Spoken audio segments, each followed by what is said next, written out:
ป้าตัวทุกคนผู้อันนั้นคือยาสูบปอตัวหอยคือซีนแห้งนะทุกคนผู้ยำยางอยู่นะทุกคนเบิ่งนะเอาสบายดีทุกคนแล้วก็สบายดี FC ที่กำลังติดตามบ้านทุ่งศรีนะแล้วก็มื้อนี้กับบ้านทุ่งศรีก็มาแต่ฮือไฮทุกคนเลยนะฮือไฮหลังจากที่จูดไฮแล้วก็ฮือทุกคนเลยนะกับมื้อนี้ก็สิมาถ่ายวิธีชาวบ้านให้ทุกคนได้เบิ่งนำกันนะทุกคนบางครอบครัวก็ไปหาฮือให้บางครอบครัวก็เสียหญ้าให้บางครอบครัวก็เอ็ดยางโบงบางครอบครัวก็กำลังกะเกมแปลงเฮิรนแปลงซ่านเพราะว่าเดินหน้ามันเป็นเดิน6เดือน7เป็นย่ำผลชาวบ้านมันก็เกมซ้อมเฮิรนซ้อมซ่านนะเพื่อเอาไว้ยันแล้วดูผลมาแล้วเฮาจะเฮ็ดบ่ทันนะไปเบิ่งนำกันทุกคนนะ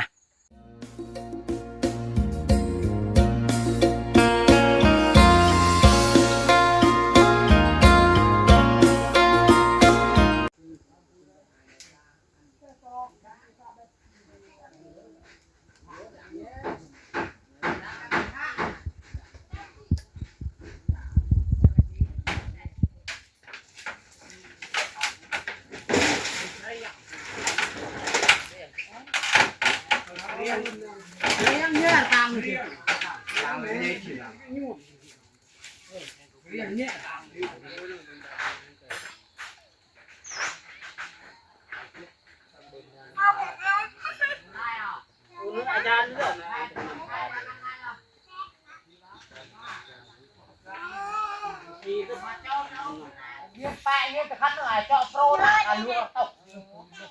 ใช้กันตามโปร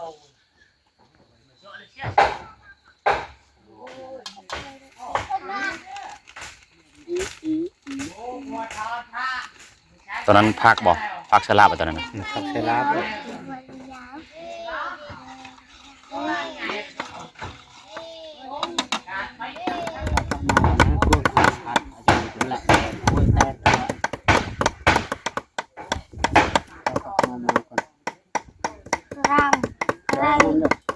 คนแบบเป็นย่างตูนึงพัดมันเจอ ก็เอาไว้เลยตัว 30 คนก็พอนะ ค่าเช่า เช่าให้เขามายืมว่าอยากโดมเอา เจอมาไปเชียดูมาเข้า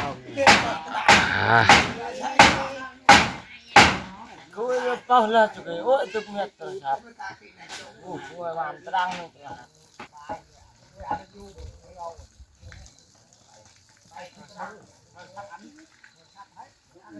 ทีมงานหากินครับปล่อยมองอี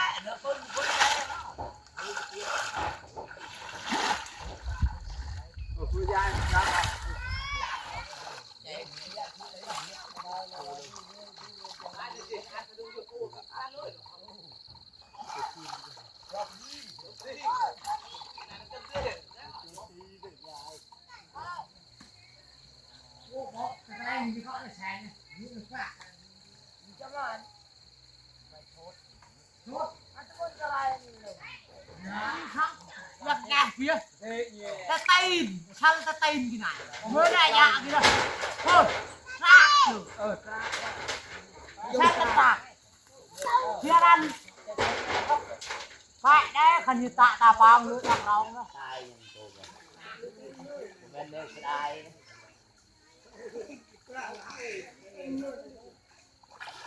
ร้านนั้นดีกว่าร้านไหนร้านนั้นไปเลยกล้วยขนาดกล้วยนี่รู้เลยที่เอ้ยเยอะ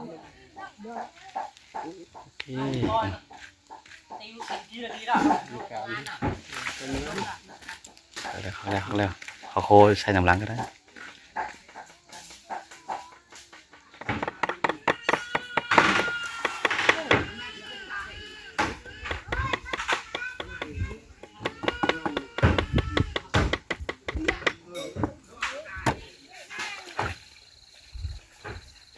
Đây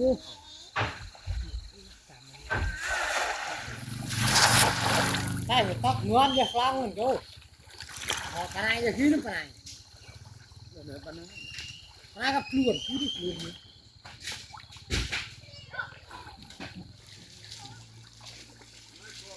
Luôn nó mới phải. Nó lạp luôn rồi.ก็ตกลงนี่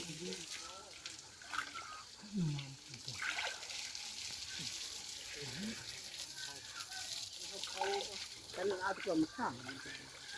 Nó đục cái mặt.ก็ไม่รู้อ่ะ Hàng. Nó phải hàng. Nó vai luôn rồi. เลือกเลย Không cái lươn rồi.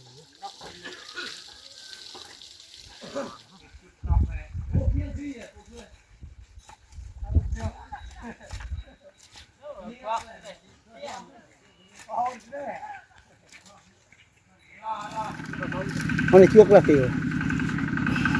được cái ý cái dỗ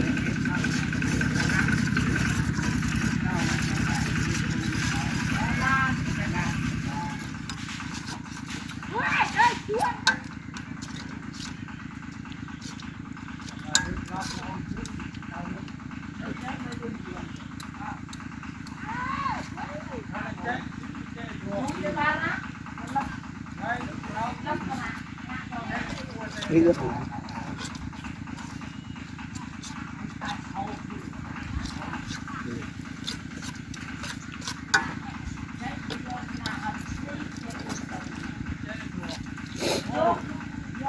ลาบเป็ดลาบเป็ด ý nữa tiểu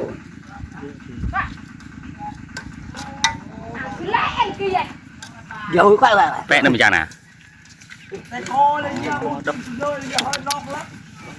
ถึงไข่เลยเนาะ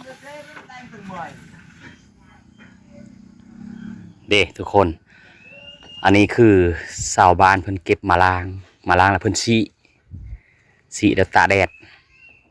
ดดแล้วเพิ่นสิไปยัดใส่กระบังนะอันนี้คือยาสูบกระบังนะภาษาชนเผ่าบ่รู้เขาเอิ้นว่ายาสูบอะเลาะทุกคนเด้ยเอา FC ทุกคน อันนี้คือชาวบ้านเพิ่นเอ็ดกินนะทอดไก่เกมเดินทางไปฮื้อให้นะทุกคนไปให้ไปโซนบางคนก็ไปหาเก็บยาสูบนะ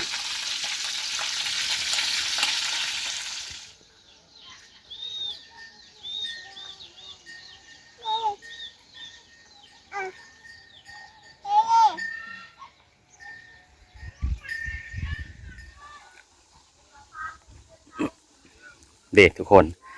หลังจากที่ชาวบ้านมาเอ็ดยาสูบแล้วเพิ่นก็เอ็ดเป็นแนบปลาแบบนี้ทุกคนนี่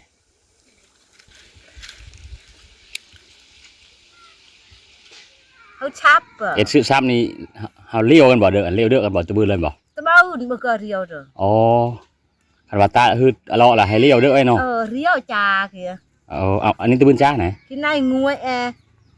า กินไปจาจอยอ่ะ อันนี้ฮืดซับนี่พี่น้องเผาบ่รู้เฮาว่าเพิ่นบ่ได้ล้างนี่ทุกคนเลยนะเพราะว่าเฮาไปตากแดดซื้อตัวนี้เพิ่นเฮาสูบเอาปัดตัวนั้นปัดก็เรียกว่าสูบคือกันตัวนั้นจ้ะ เรียวเต้คันชรางมันก็กายจะไปเช็คเลยนะจ๊ะ เดี๋ยวทุกคนเบิ่งอันนี้เขาเอ็ดอู้นะพี่น้องสาวเผาบลูเอ็ดเอาเนี่ยอันนี้คือกระเป๋าเข้านะ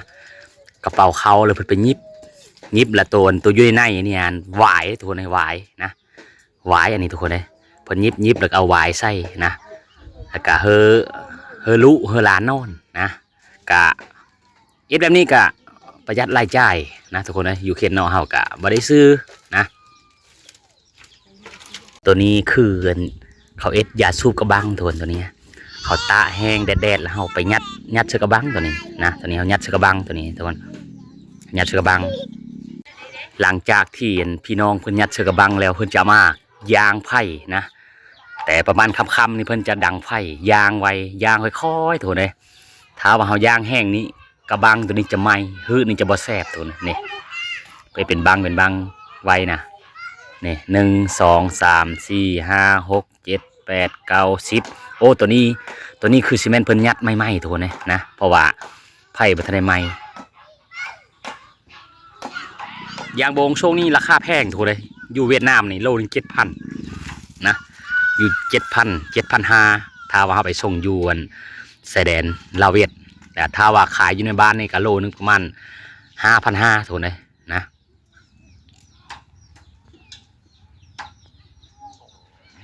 น้องๆนังเฮนเพิ่นก็หาบน้ำโซลายเพิ่นใส่กระตุกทุกคนไม่ได้ใส่คู่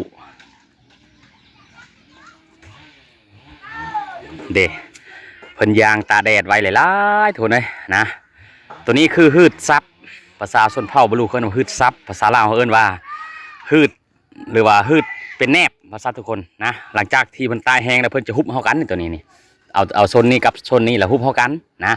ตัวนี้กับโซนนี้กับโซนนี้แล้วฮุบเฮากันเป็นอันนึงนะทุกคนแล้วก็เอาไปขายให้เวียดแต่ว่าห้ามให้มันถือน้ำฝนทุกคนเลยตัวนี้เด้อคันถือน้ำฝนมันออกหมอกแล้วแม่นเวียดนามมันบ่ซื้อทุกคนเลยนะกับประมาณตกนึงประมาณอยู่60,000ซับหนึ่ง60,000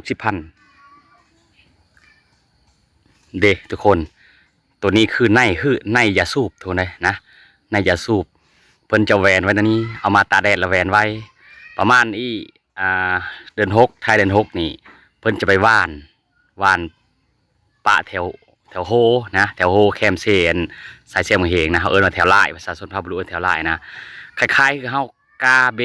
มักเพชรทุกคนเลยนะกาเบมักเพชรหลังจากที่มันเนาะแล้วเฮาก็เอาไปปุ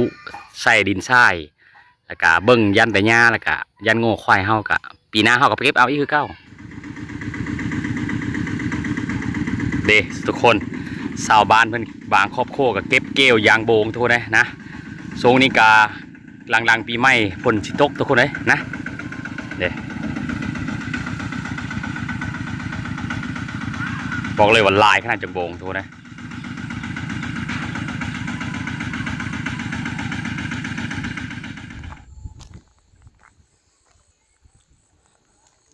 เอายางไปเบิ้งนำกันทุกคนไปเบิ้งเฮิรนผู้เฒ่าผู้หนึ่งทุกคนเลยเราอยู่คนเดียวนะแต่ว่าก็มีฮู้ว่าเพิ่นอยู่เฮิรนหรือบ่นะเอาไปเบิ้งนำกันทุกคนเลย